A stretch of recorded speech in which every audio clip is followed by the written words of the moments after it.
Very catch your lighter.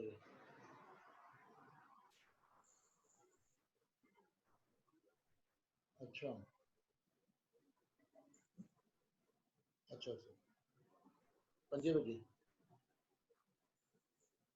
और 6 बजे hello ठीक है मतलब कुछ और हाँ ठीक है ठीक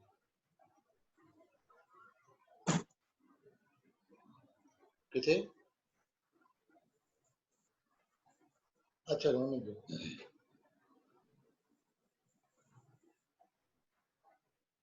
हेलो ठीक है इंशाल्लाह अल्लाह खैर ठीक ओके हाँ उन्हें हींअर क्लास तो उठां क्लास वठी था पोइ निकिरां थो घर वारा पचनि ठीक है ना हाँ अल्लाह खैर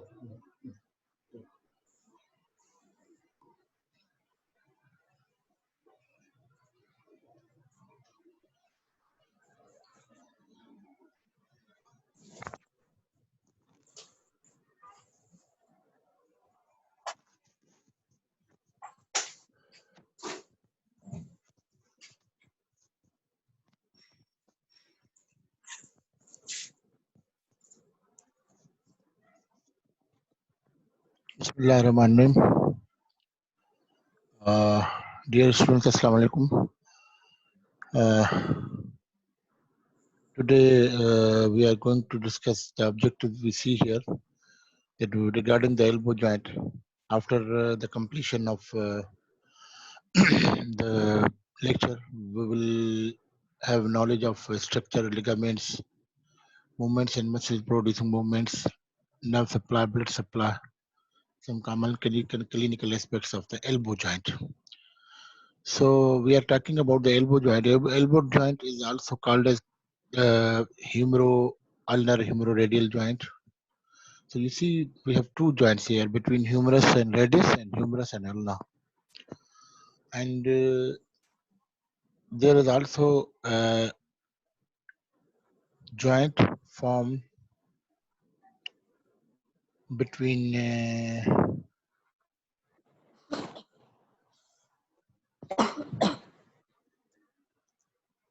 बेटा किसी का माइक खुला हुआ तो काइंडली प्लीज बंद कर दे थैंक यू तो हम यहाँ पर देखें कि इसको क्यूबाइटल आर्टिकुलेशन भी कहते हैं ठीक है क्यूबाइटल आर्टिकुलेशन क्योंकि कॉम्प्लेक्स है एक ह्यूमरस और रेडियस के बीच में एक ह्यूमरस और अल्ना के बीच में और रेडियस और अल्ना के बीच में तीन जैसे आर्टिकुलेशंस हैं जो एक जगह पे हैं तो इसलिए देखिए ना, अल्नो ह्यूमरल रेडियो कैपिटुलर और कैपिटुलम में ये जो इसका ह्यूमरस का इसके साथ रेडियस मिल रहा है, और ये प्रॉक्सिमल रेडियो सारे इन तीनों को मिला के जो है क्यूबाइटल आर्टिकुलेशन या क्यूबाइटस आर्टिकुलेशन कहते हैं। ठीक है, यू कैन सी हियर कि हमारे पास ये ह्यूमरस है, रेडियस और अल्ना, और ये जो है ये देखिए यहाँ पर। ठीक है, किस तरह से ये हम आगे इसको डिस्कस करते हैं। Important points regarding any joint में आपको हमेशा ये बताता हूँ, कोई भी जॉइंट हम डिस्कस करते हैं तो मैं ये पॉइंट्स 9 पॉइंट्स हैं। टाइप है, वैरायटी है, आर्टिकुलर सर्फेसिस है, फिर इसके लिगामेंट्स है, नर्व सप्लाई है, ब्लड सप्लाई, मूवमेंट्स, कौन सी मसल्स जो वो मूवमेंट प्रोड्यूस करती हैं, और सम क्लिनिकल प्रॉब्लम्स। तो ये जो क्यूबिटल आर्टिकुलेशन या एल्बो जॉइंट है, ये साइनोवियल जॉइंट है, और hinge variety uniaxial joint, एक ही एक्सिस पे मूवमेंट करती है। हिंज वैरायटी, हिंज वैरायटी वही होती है जो एक एक्सिस पे यूनी एक्सियल मूव करे। यू कैन सी कि ये एक्सिस जो ये पास होती है यहाँ से, ये रेडियस और अल्ना, और ऊपर ह्यूमरस है, ये जो है एक्सिस पास हो रही है और यहीं पर मूवमेंट होती है। तो एक ही एक्सिस पे साइनोवियल जॉइंट टाइप, और वैरायटी जो है हिंज। ठीक है, और अब इसमें आर्टिकुलर जो सरफेसेस है, इसमें आप देखें कि ऊपर में upper capitulum trochlea humerus coronoid fossa lies just above the trochlea, or designed in a manner that the coronal fossa of the ulna fits into the same extreme flexion. अब देखिए, ये ट्रोक्लिया है ह्यूमरस का, ये वाला, ये trochlea, ये जो ब्लैक डॉट यहाँ पर, ये पूरा का पूरा, ये भी है, ये भी है, ये यहाँ तक, ये जो है ये कैपिटुलम है।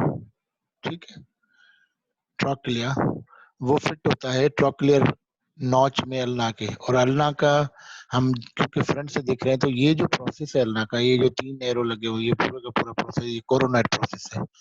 कोरोनाइड प्रोसेस जो है अल्ना का ट्रोक्लिया के साथ, यहाँ पर ये ट्रोक्लियर नॉच है, और जब ये फ्लेक्स हम करेंगे, ये तो एक्सटेंडेड एल्बो दिखाया गया, फ्लेक्स करेंगे तो क्या होगा कि ये जो कोरोनाइड प्रोसेस है, ये ट्रोक्लिया के ऊपर ह्यूमरस में ये नॉच है, this is called as trochlear notch.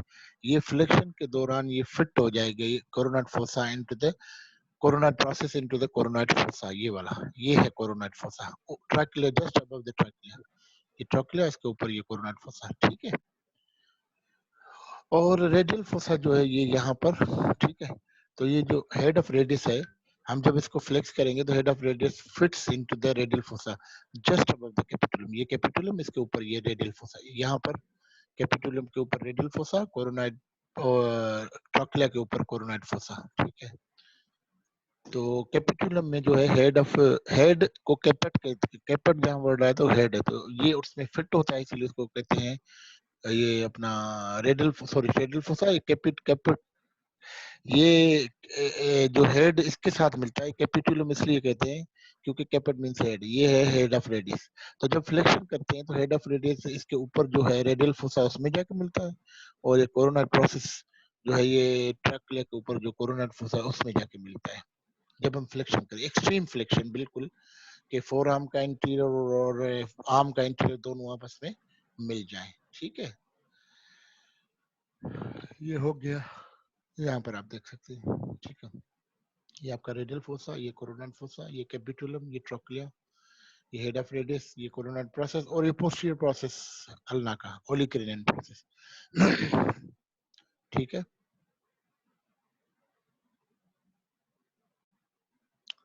यहाँ पर भी आप देख सकते हैं कि आपका ट्रोक्लिया, ये वाला ट्रोक्लिया देखिए कितना बड़ा है, इधर से लेके यहाँ तक, फिर ये छोटा सा ट्रोक्लिया कैपिटुलम है, ये मीडियल पार्ट है ट्रोक्लिया का, ये लेटरल पार्ट है, ये मीडियल फ्लैंज इसको बोलते हैं, FLANGE फ्लैंज, इसको मीडियल फ्लैंज बोलते हैं।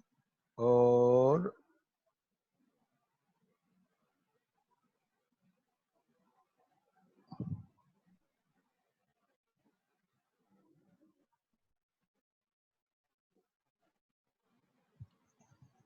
तो ये जो है ये मीडियल फ्लेंज है ट्रोक्लिया का, ये लेटरल फ्लेंज है और लेटरल फ्लेंज के साथ ये कैपिटुलम है। ये है ट्रोक्लियर नाच और ये हमारा कोरोनाइड प्रोसेस ये, और ये हेड ऑफ रेडियस। और यहाँ हम पोस्टीरियर व्यू देख रहे हैं, तो ये देखें ये olecranon process of the humerus, sorry ulna, olecranon process of the ulna, जो जब फुल्ली एक्सटेंशन होती है तो ओलिक्रेनियन प्रोसेस, यहाँ पर एक फोसा होता है ह्यूमरस में जिसमें फिट होता है during extension, this is called as olecranon fossa. Olecranon process है, उसमें फिट हो गया तो ओलिक्रेनियन फोसा उसको बोलेंगे, ठीक है। लोअर एंड पे जो आर्टिकुलर सरफेसेस है वो मैंने आपको बताया था, head of radius articulate with the capitulum, क्योंकि हेड है रेडियस का, तो जिस पोर्शन ऑफ ह्यूमरस के साथ मिल रहा है तो हेड को कैपेट भी बोलते हैं, तो इसीलिए इसको कहते हैं कैपिटुलम। और trochlear notch of the ulna articulate with the trochlea of the humerus, ठीक है। ये देखें, ये head of the radius capitulum के साथ मिल रहा है, और ये ट्रोक्लियर नाच, ये जो ऊपर ये ब्लू छोटा सा ये जो है ये ट्रोक्लिया ऑफ ह्यूमरस के साथ मिल रहा है, ठीक है। तो इस तरह से ये the elbow joint is continuous with the superior radial joint, the humeroradial, the humeroulnar and the superior radial joints are together known as cubital articulation, ठीक है।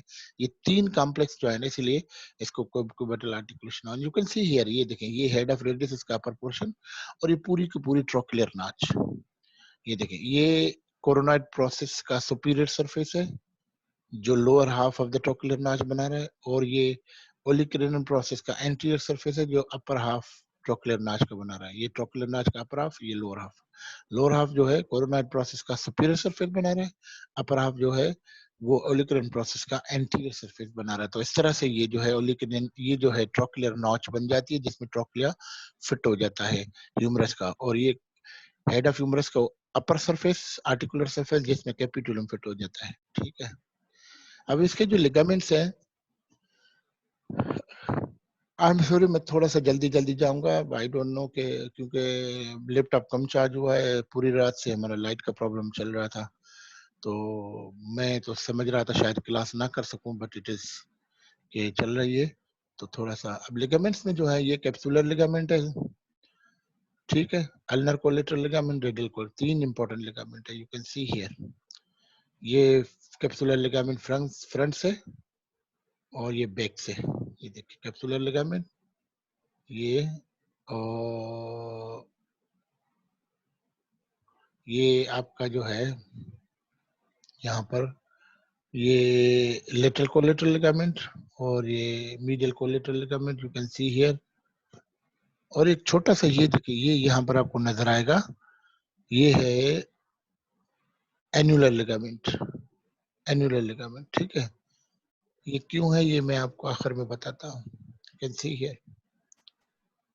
ये कैप्सूल है, कैप्सूल की पिक्युलरिटी ये है कि कैप्सूल की अटैचमेंट कहाँ पर होती है, तो वो मैं आपको थोड़ा सा आइडिया दे दूं, क्लियरिफिकेशन इसमें। ये देखिए कैप्सूल की अटैचमेंट इस तरह से होती है, पहले तो ह्यूमरस पे देख लें, इस तरह से होती है कि ये जो ट्रोक्लिया है कैपिटुलम में, ये दो फोसा हैं, कोरोनाइड फोसा और रेडियल फोसा, ये सारे के सारे कैप्सूल के अंदर आ जाएंगे, ठीक है, और एपिकंडाइल्स बाहर होंगे। तो इस तरह से फ्रंट से अगर हम देखें तो कैप्सूल यहाँ पर अटैच होगा, ये आ गया, तो ये रेडियल फोसा भी अंदर, कैपिटुलम भी अंदर, मगर एपिकंडाइल बाहर, यहाँ से यहाँ तक आएगा, और इधर से ये कोरोनाट फोसा भी अंदर तो ट्रोक्लिया भी अंदर, फिर ये इधर लाइन आएगी क्योंकि ये मिडिल एपिकंडाइल बाहर, ठीक है। तो ये कैप्सूल, और नीचे क्या होगा कि नीचे तो ये जो मार्जिन है कोरोनाइड प्रोसेस का, ये वाला, ये कैप्सूल यहाँ पर अटैच होता है, ये इस पे अटैच होता है, ठीक है। मगर लेटरली कहाँ जाएगा, लेटरली क्योंकि यहाँ पर आप देखें अल्ना और रेडियस आपस में मिलकर रेडियो अल्नर ज्वाइंट बनाते हैं, तो ये जो रेडियस का हेड है ना, इसको एक देखिए रेडियस का हेड क्या थोड़ा सा अल्ना के साथ आर्टिकुलेट कर रहा है, बाकी तो फ्री है, इसको कवर करना है, तो नेचर ने इसको एक लिगामेंट दिया, रिंग लाइक लिगामेंट, जो इसको पूरा इंसर्कल करता है हेड को, इसको रिंग लाइक, इसको उसको अगर रिंग लाइक है इसलिए इसको कहते हैं annular, annulus means ring, annular ligament, ठीक है, ठीक है। तो इस तरह से कैप्सूल कैप्सूल की पेक्युलरिटी ये है कि कैप्सूल के फाइबर्स जो एंटीरियरली हैं वो थिन होते हैं और एंटीरियरली थिक होते हैं, पोस्टीरियरली जो है वो थिन होते हैं, लूज होते हैं और थिन होते हैं, ठीक है। और पोस्टीरियरली लूज होते हैं, थिन होते हैं, इसकी क्लिनिकल इंपॉर्टेंस है, आगे हम देखेंगे, इसलिए ध्यान में रहे कि पोस्टीरियरली लूज एंड थिन, ठीक है। दूसरा ये कि medially it is ulnar collateral ligament. Ulnar collateral ligament you can see here कि ulnar collateral ligament के जो है ये देखिए, ये है अल्नर कोलेटरल लिगामेंट। इसके 3 बेंड्स हैं, एक ये एंटीरियर बेंड है जो मीडियल एपिकंडाइल से लेके अल्ना पे कोरोनल प्रोसेस पे, एक पोस्टीरियर बेंड है जो मीडियल एपिकंडाइल से लेके ओलिकरेनल प्रोसेस पे, ये वाला, ये पोस्टीरियर बेंड, ये एंटीरियर बेंड, और ये ट्रांसवर्स बेंड है, ये इन दोनों बेंड्स के बीच में आता है।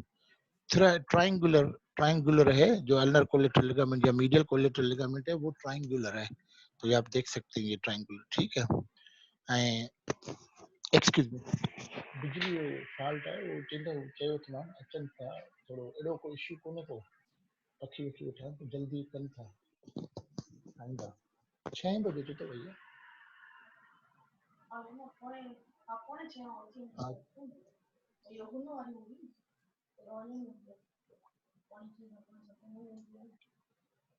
Obviously okay. तो ये है अल्नर कोलेटरल और radial collateral ligament, you can see है कि ये लेटरल एपिकंडाइल से लेके अल्नर कोलेटरल लिगामेंट, फिर वापस आपको रिपीट करता हूँ, मीडियल एपिकंडाइल से लेके एक बैंड आगे की तरफ अल्ना पे, तो ये एंटीरियर बैंड है कोरोनल प्रोसेस पे, दूसरा पीछे की तरफ ओलिकरेन प्रोसेस पे तो पोस्टीरियर बैंड है, इन दोनों को मिला रहा है ये ट्रांसवर्स बैंड है, तो ये ट्रायंगुलर बैंड बन गया, ठीक है। लेटरल लिगामेंट जो आप देखें लेटरल एपिकंडाइल से लेके ये आ रहा है और ये फिर ये फैन आउट होता है, फैन आउट कहाँ होता है, ये एन्युलर लिगामेंट के साथ मिल जाता है, लेटरल एपिकंडाइल से लेके एन्युलर लिगामेंट के साथ मिल गया, तो ये हो गया lateral band, lateral collateral ligament, ठीक है। तो ये 2 लिगामेंट्स इंपॉर्टेंट लिगामेंट्स हैं जो यहाँ पर प्रेजेंट हो। मीडियली आप देखिए मीडियल कोलेटरल लिगामेंट, ये देखिए, ये जो अल्नर नर्व है ये मीडियल एपिकंडाइल के बिल्कुल पीछे है, कभी हम हमारा जो एल्बो नीचे लगता है तो शॉक लगता है पूरा form, it is because of के अल्नर नर्व स्ट्राइक करती है बोन के साथ, ठीक है। इसकी जो रिलेशंस हैं वो थोड़ा सा भले रहे आपके जहन में, इतनी ज्यादा वो मुश्किल नहीं है। एंटीरियर ब्रेकियस मसल है, बाइसेप मसल है, और मीडियन नर्व है और ब्रेकियल आर्टरी है, ये सारे स्ट्रक्चर है, क्योंकि क्योंकि क्योंकि एंटीरियरली क्यूबिटल फोसा है, तो यू नो कि क्यूबिटल फोसा के फ्लोर में जो है ब्रेकियलिस और सुपिनेटर मसल्स होती हैं, और उसके कंटेंट में जो है bicep bicep muscle, median nerve, उसके कंटेंट में बाइसेप का टेंडन है, बाइसेप का एपोनेउरोसिस जो है उसकी रूफ में आता है क्यूबिटल फोसा के, ये ध्यान में रहे।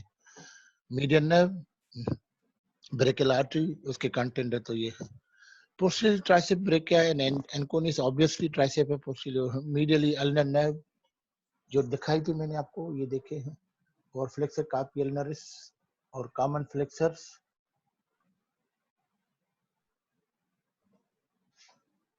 ठीक है, और लेटरली जो है common extensors, supinator extensor कार्पी radialis, so you can see ये फ्रंट का इसका व्यू है, देखें आप, ये आपका बाइसेप का टेंडन, ये वाला, ये ब्रेकियलिस मसल, ये वाली ब्रेकियलिस जो, और ये काटी गई ये बाइसेप है, ये आपकी ब्रेकियल आर्टरी है, ये मीडियन नर्व है, थोड़ा सा रेडियल नर्व की ये ब्रांच भी ये फ्रंट में आ रही है, तो ये सारी चीजें जो है ये देखिए, ये फ्रंट में आपकी ब्रेकियल आर्टरी है और ये मीडियन नर्व है, ये जो इन रिलेशन है, थोड़ा सा पार्ट है रेडियल नर्व का, और ये अल्नर नर्व देखिए पीछे आ रही है बैक पे, ठीक है।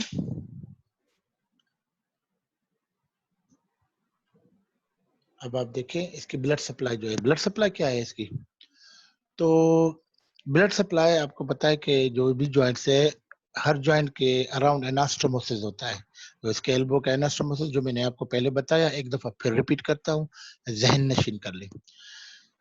Anastomosis around the elbow joint बनता कैसे है, हमारे पास 2 एपिकंडाइल्स हैं, मीडियल और लेटरल।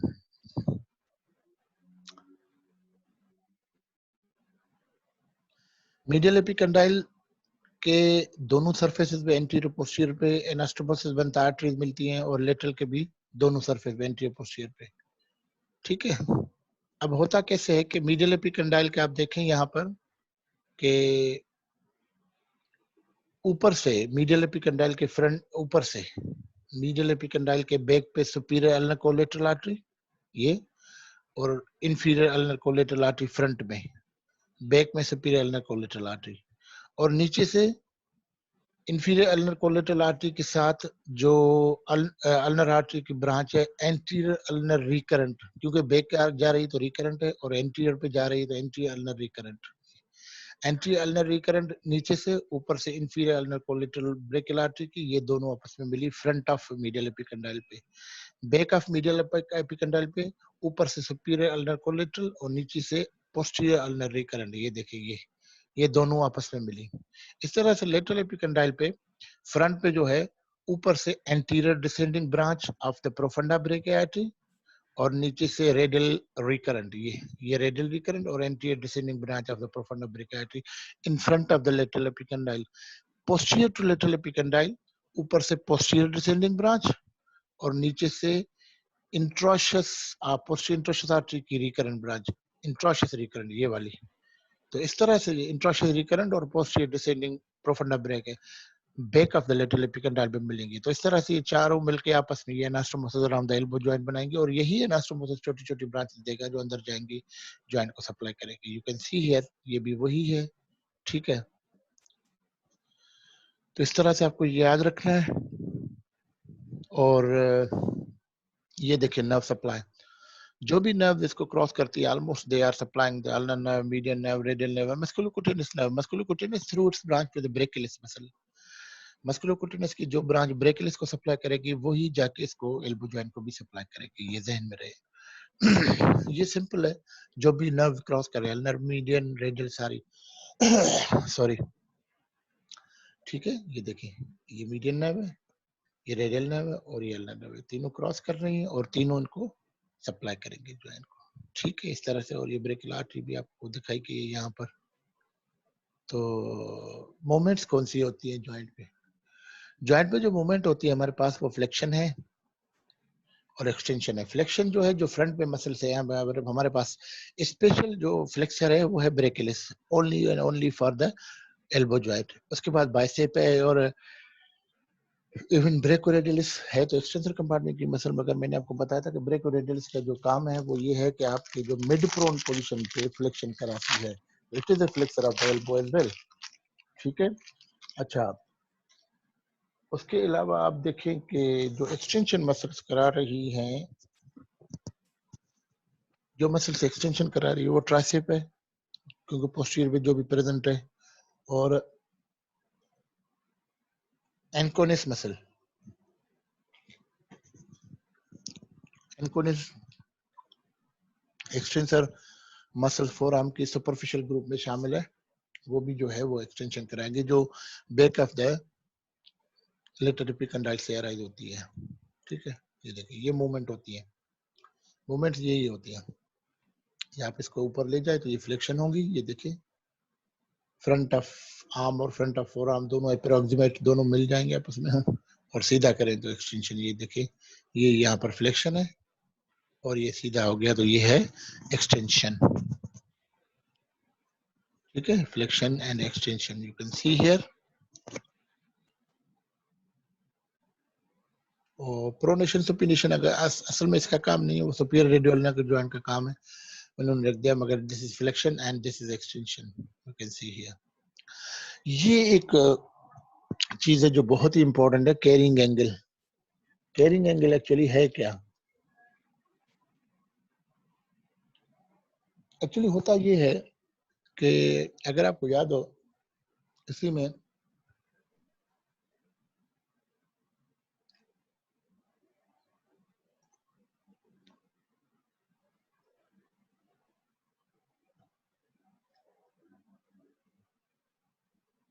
अब देखिए थोड़ा मैं आपको ये सारा बता देता हूँ, उसके बाद फिर फिगर पे आते हैं। Transverse axis is direct medially and downwards. अब ये देखिए, अगर हम ट्रांसवर्स एक्सिस देखेंगे तो सीधी नहीं है, सीधी नहीं, थोड़ा सा मीडियली और डाउन, इस तरह से हम इस तरह से बनाएंगे, ऐसे नहीं बनाएंगे, इस तरह से बनाएंगे। ट्रांसवर्स एक्सिस जो है मीडियली एंड डाउनवर्ड है, क्यों? क्योंकि ये जो ट्रोक्लिया का मीडियल फ्लेंज है, ये देखिए मीडियल फ्लेंज और ये लेटरल फ्लेंज जो कैपिटुलम के करीब, मीडियल फ्लेंज थोड़ा सा डाउनवर्ड जाता है ट्रोक्लिया का, ये देखिए ये थोड़ा सा डाउनवर्ड जाता है, ठीक है। और ये जो कोरोनाइड ये जो सॉरी ट्रोक्लियर नॉच है वो थोड़ी सी ऑब्लिक है, एक चीज ये। दूसरा ये देखिए ना, superior articular surface of coronal pressure is obliquely placed, carrying up angle disappears, ये एक्सटेंडेड पोजीशन में कैरिंग एंगल होती है। अगर आप फ्लेक्स कराएंगे तो कैरिंग एंगल खत्म है, क्या वो बताता हूँ अभी, बताता हूँ आपको। और या forearms mid prone position में, जो कॉमन पोजीशन है हमारी जिसमें हम काम करते हैं, मिड प्रोन पोजीशन है या फुल फ्लेक्शन है, उसमें कैरिंग एंगल खत्म हो जाएगी, ठीक है। अब कैरिंग एंगल किस तरह से होती है, आप देखें कि ये लॉन्ग एक्सिस ऑफ आर्म, ये देखिए ये लॉन्ग एक्सिस ऑफ आर्म, ये देखिए ये लॉन्ग एक्सिस ऑफ आर्म, और ये long axis of four arm, ये फोर आर्म की लॉन्ग एक्सिस और ये आर्म की लॉन्ग एक्सिस, इन दोनों के बीच में नीचे ये देखें ये है बनी एंगल, ये वाले ये है बनी angle, this is called as carrying angle, this is about 5 to 15 degrees, 5 से 15 डिग्री तक है कैरिंग एंगल, ठीक है। ये वाली angle between the long axis of arm and long axis of four arm, ये है कैरिंग एंगल। कैरिंग क्यों कैरिंग एंगल, क्योंकि जब हम वेट कैरी करते हैं ना हमारा, आप देखें कि आप सीधे एनाटॉमिकल पोजीशन में खड़े हो जाए, आप खुद अभी करके भी देखें तो सीधे अगर खड़े हो जाए तो आप देखेंगे आपकी फोर आर्म थोड़ी सी लेटरली डेविएटेड है, क्योंकि जब आप वेट कैरी करते हैं ना तो आपकी जो फोर आर्म डेविएटेड होना चाहिए, वरना वो स्ट्राइक करेगी आपका थाई के साथ, आपके पास वेट होगा और स्ट्राइक करेगी तो आपको बड़ी मुश्किल होगी थाई के साथ, तो नेचर ने उसको थोड़ा सा दूर कर दिया है एक्सटेंडेड पोजीशन में, ठीक है। तो कैरिंग वेट कैरी करके आप वेट कैरी करने के दौरान आपकी जो फोर आर्म है वो डेविएटेड है, इसीलिए इसको कहते हैं कैरिंग एंगल, ठीक है। अब इसमें यह है कि अगर कैरिंग एंगल ज्यादा हो जाए इससे, तो इसको कहते हैं क्यूबाइटिस वल्गस, ज्यादा हो जाए और फोर आर्म और दूर हो जाए उसमें क्या होता है फिर कि अल्नर नर्व मीडियल साइड पे पड़ी, उस पे स्ट्रेच आ जाता है, वो उसको डैमेज हो सकता है। तो अगर अल्नर नर्व डैमेज होगी तो शॉर्ट मसल्स हैंड के सप्लाई करती है, थिनार हाइपोथिनार लंब्रिकल इंट्रोशा सारी अल्नर नर्व सप्लाई करती है, वो सारी उनके जो है वीकनेस हो जाएगी। और अगर कम हो जाए एंगल तो इसको कहते हैं क्यूबाइटिस वेरस, ज्यादा हो जाए तो वेल्गस, मींस कि फोर आर्म ज्यादा दूर हो जाए, फोर आर्म और करीब हो जाए, थाई के साथ करीब हो जाए, क्यूबाइटिस वेरस। ये देखिए क्यूबाइटिस वेल्गस, ये फोर आर्म और देखिए ये देखिए ये जुदा हो गया अल्ना और दूर हो गया, और दूर हो गया, तो दूर जितना दूर होता जाएगा अल्ना नर्व पे स्ट्रेच उतना ही बढ़ जाएगा, ये क्यूबाइटिस वेल्गस है, ठीक है। ये देखिए यहाँ पे ये नॉर्मली 5 to 15 डिग्रीज, 5 to 10 या 5 to 15 डिग्री है। अब ये और ज्यादा बढ़ गया तो एंगल और बढ़ गई, ये देखिए एंगल बढ़ गई, ये छोटी थी एंगल बढ़ गई, ये क्यूबाइटिस वेल्गस एक्सेसिव, ठीक है। मगर ये एंगल कम हो गई, वरना देखे ना एक्सिस, ये देखिए ये एक्सिस ऐसे है बिल्कुल, ये देखिए सीधी हो गई, तो ये इवन -5 डिग्री है, तो ये क्यूबाइटिस वेरस और ये क्यूबाइटिस वल्गस अगर बढ़ गई तो। Distension of the elbow joint में अक्सर होगा जो इसमें जो पोस्टीरियरली एक बरसा पड़ा होता है, बरसा बेग ऑफ फ्लूइड है, जो ज्यादातर जो है वो कभी इसके टच रहने के साथ posterior aspect of the elbow joint वो जो है उनमें इन्फ्लेम्ड हो जाता है, इन्फ्लेमेशन हो जाती है, उसमें फ्लूइड ज्यादा भर जाता है, this is called as a distension. और फिर इसकी ट्रीटमेंट ये कि एस्पायरेशन मींस कि drawing of the fluid, aspiration means fluid को बाहर निकालना, तो posteriorly any side of olecranon posteriorly aspiration करते हैं, ये देखें यहाँ पर ये फ्लूइड आ सकता है, ये देखें हैं। और फिर पोस्टीरियर एस्पेक्ट से ओलिकरन प्रोसेस के किसी भी साइड पे, लेटरल साइड या मीडियल साइड, पोस्टीरियर एस्पेक्ट से ये नीडल डाल के इसको फ्लूइड को ड्रा किया जाता है, क्योंकि स्वेलिंग हो जाती है वहां पर, तो स्वेलिंग को कम करें, this is called as the distension of the elbow joint. Dislocation of the elbow is usually posterior, is often associated with fracture of the coronoid process. ज्यादातर जो डिसलोकेशन है वो पोस्टीरियर होती है, और उसमें फिर क्या होता है, कोरोनर प्रोसेस ऑफ डालना वो जो है फ्रैक्चर हो जाता है। ठीक है, तो उसमें जो ट्रायंगुलर आर्टिकुलेशन है इनकी आपस में, ट्रायंगुलर आर्टिकुलेशन क्या है, मैं थोड़ा सा पीछे जाऊंगा, कोई अच्छी सी फिगर होगी। हाँ ये देखिए, ये ट्रायंगुलर आर्टिकुलेशन आप देखें हैं कि जो है ऑलिकरन प्रोसेस और एपिकंडाल, ये आर्टिकुलेशन लॉस हो जाएगी अगर फ्रैक्चर हो गया तो। ठीक है,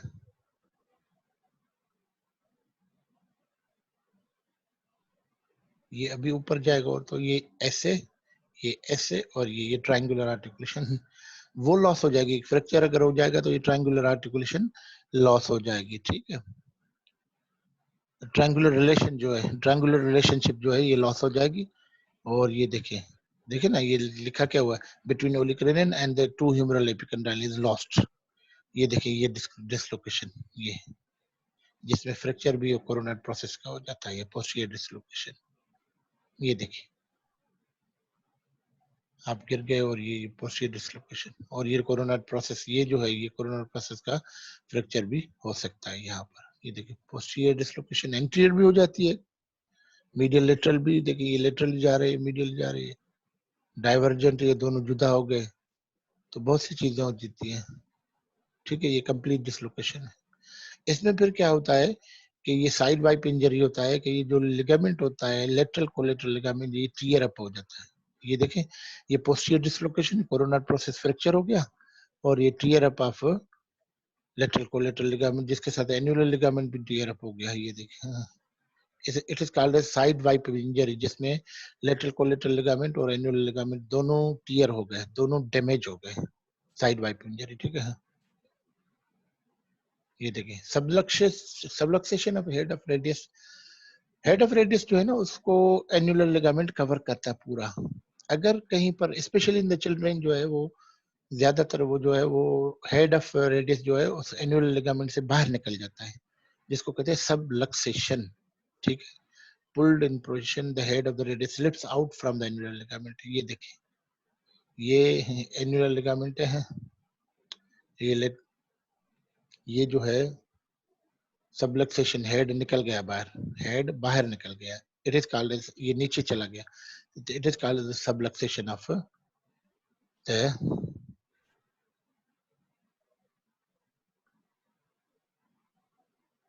हेड ऑफ द रेडियस।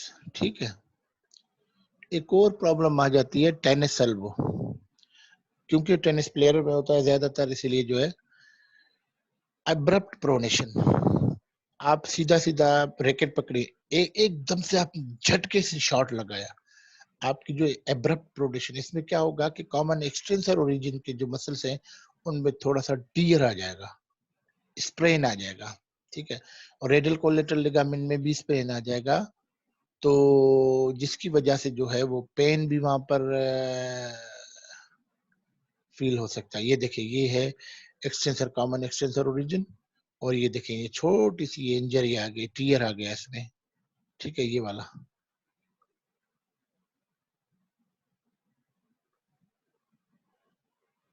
ये देखिए एब्रप्ट प्रोनेशन, एकदम से शॉट लगाया, रैकेट हाथ में शॉट लगाया एकदम से, तो एब्रप्ट प्रोनेशन की वजह से इसको जो है टीयर आ गया। तो ये टेनिस प्लेयर में खुसूसन होता है, इसीलिए इसको टेनिस एल्बो कहते हैं, और यहाँ पर फिर वो जो है पेन फील होता है, पर इसको जो है ट्रीट करते हैं, इसको रेस्ट देके। एक होता है स्टूडेंट्स एल्बो, क्यों, क्योंकि ये स्टूडेंट्स में ज्यादा आता है। किस तरह से, जो बर्सा पोस्टीरियरली प्रेजेंट होता है एल्बो जॉइंट के, उसका इन्फ्लेमेशन हो जाता है। Effusion means accumulation of the fluid, effusion means accumulation of the fluid, fluid ज्यादा बढ़ जाए तो इफ्यून कहते हैं, और फिर इन्फ्लेमेशन हो जाए तो वो स्टूडेंट्स में क्यों होता है, क्योंकि स्टूडेंट क्या करते हैं कि बेचारे जब थक जाते हैं, आप लोग जब थक जाते हैं तो आप दोनों एल्बोज जो है उस पे रख के टेबल पे, और हाथों पे अपना सर रख के आप थोड़ा सा लेट जाते हैं, तो ज्यादा देर तक करने से जो है आपके जो है उसमें फ्लेक्स होते हैं एल्बो, तो ज्यादा जो देर करने से क्या होता है कि जो बरसा होता है वो इन्फ्लेम्ड हो जाता है। It is called students elbow. ठीक है, ओलिक्रेनियन बर्साइटिस भी इसको बोलते हैं, माइनर एल्बो भी कहते हैं। माइनर्स बच्चे जो, ये देखें ये पोजीशन होती है, आप ऐसे से सर रख के बैठ गए और फिर ये जो है ज्यादा देर तक तो ये जो है वो इन्फ्लेम्ड हो जाता है। ये देखिए, ये इन्फ्लेम्ड हो जाता है। ये this is called students elbow. Inflamed हो जाता है बरसा, इफियन हो जाती है, स्वेलिंग हो जाती है और पेन फील होता है। ठीक है। जो ओलिक्रिन बरसा है, जो पीछे बरसा है एल्बो के, ओलिक्रिन बरसा, वो इन्फ्लेम हो जाता है, उसमें फ्लूइड भर जाता है, फिर पेन फील होता है। ठीक है। इसीलिए इसको ओलिक्रिन बर्साइटिस भी कहते हैं और स्टूडेंट्स में कॉमन होता है, इसलिए स्टूडेंट एल्बो भी कहते हैं। ये देखिए, यू कैन सी है, ये ओलिक्रिन बरसा है, ये नॉर्मल है। और ये देखिए इन्फ्लेमेशन हो गई तो ये ज्यादा इसमें फ्लूइड आ गया तो ज्यादा भर गया है। ठीक है। यहाँ पर आप देखिए, ये इन्फ्लेम्ड बरसा ज्यादा इसको जो है ना। ठीक है। और ये है क्यूबाइटल टनल सिंड्रोम। आखिरी आखिरी आखिरी ये चीज है। मैंने आपको कहा था थोड़ा सा इशू है और बिल्कुल आखिरी लिमिट पे है चार्ज मेरे लैपटॉप की, इसी वजह से जो है। तो ये है क्यूबाइटल टनल सिंड्रोम। क्या होता है कि ये जो अल्नर नर्व है, जब ये आर्म से फोरआर्म में पास होती है तो between two heads of flexor कार्पी ulnar, ये ह्यूमरल हेड और अल्नर हेड, इन दोनों के बीच में से पास होती है। पास इन दोनों के बीच में होती है, कभी कभी इन दोनों के बीच में कंप्रेस हो जाती है। ये अगर कंप्रेस हो गई तो अल्नर नर्व, इसके डिस्टल जो भी मसल्स को सप्लाई करती है वो वीक हो जाती है और उसके कॉन्सिक्वेंसेस आ जाते हैं। दिस इज, और इसी वजह से इसको कहते हैं क्यूबाइटल टनल सिंड्रोम। ये देखिए, ये है cubital tunnel syndrome. Ulnar nerve entrapment हो गई है। ये दो heads of flexor carpal nerves के बीच में, ये देखिए ये, और इसके इम्पिंजमेंट, और ये देखिए ये इन्फ्लेमेशन हो गया तो इसके जो है ये, this is called as cubital tunnel syndrome, और ये यहाँ पर इफेक्ट हो गई। ठीक है। It is cubital tunnel syndrome. तो कुछ ये जो है ये मैंने आपको बताई है क्लिनिकल्स। और आई एम सॉरी इसलिए थोड़ा सा जल्दी गया कि इश्यूज की वजह से, बट इट्स गुड कि क्लास हो गई। थैंक यू वेरी मच बेटा, अल्लाह आप लोगों को खुश रखे। Thank you. Allah Hafiz.